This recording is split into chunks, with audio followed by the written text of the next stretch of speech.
What I'm working on now is a Model X.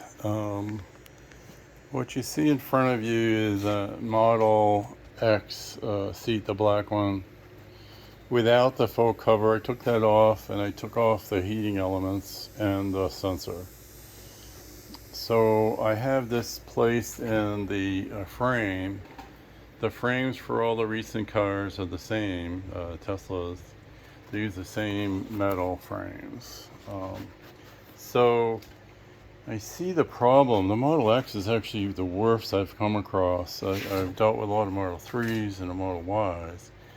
What the Model X did is they put a wire inside the wings of the bolsters. The wire goes all the way around the whole seat. I can feel it inside. It's a really hard wire.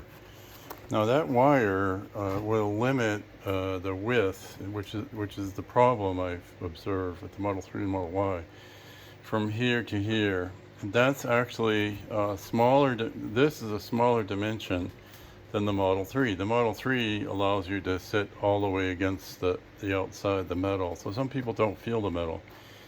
But in the case of the Model X, they put this wire in here, and you're taking about 2 inches, about an inch off of each side away from the width.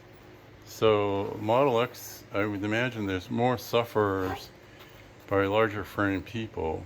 So what I'm trying to figure out is what I can do about this metal frame. Now I could try to pull the metal frame out. It'll probably cause these bolsters to flop over. And I think you'll still have the problem that the seat will be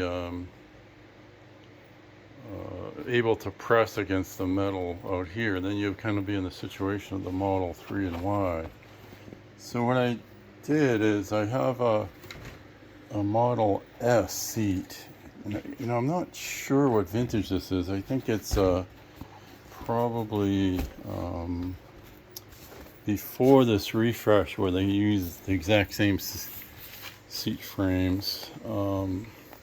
But what I like about this is you get more width. There's no metal inside. I think for these seats they use the metal outside and they attach it to the metal frame, and that gave the bolster some support. So if this is the closest design to the Model X I can come up with the big front nose. The problem is that these older Model S seat cushions are actually bigger, and to get this to fit, I may have to do some cutting. I have to cut. I don't know. I'm not sure if I can get this to fit. I already removed the heater element and the sensor from the Model X seat cushion, and I set it aside. So possibly I can glue that down on top of here after I cut this Model S seat to size.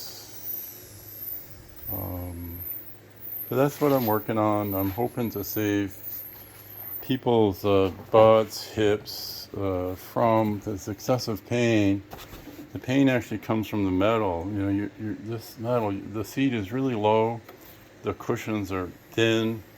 So what I'll have to do, I think, my first attempt to build a Model X, is to, first of all, get rid of that wire. Now I can get rid of that wire, like I said, by going to something like a Model S seat, this vintage, or maybe some other seat and custom fit it. I don't know yet. This one, it's a little more substance than the Model 3, so maybe it'd be alright if I add some foam underneath. This is going to be hard to figure this one out, but I'm on my way. The goal is, again, to eliminate this metal that's inside the frame that causes the restriction, too much restriction and pressure and pain.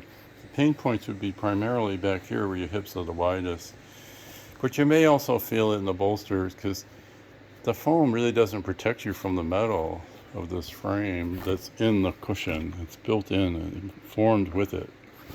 So I'm going to go off and try to build myself a improved Model X seat. going to take some time. But please let me know in the comments if you're having problems and if you need some help or whatever. My name is George Borrelli. I'm in Crystal River, Florida. I've been rebuilding Model 3 seats ever since, well, 3 and Y, ever since I bought my Model 3 in February of 2022, and I sold a few, shipped them all over the country. So let me know if I can help you. Thank you very much. Please subscribe, send a like to me. Thank you.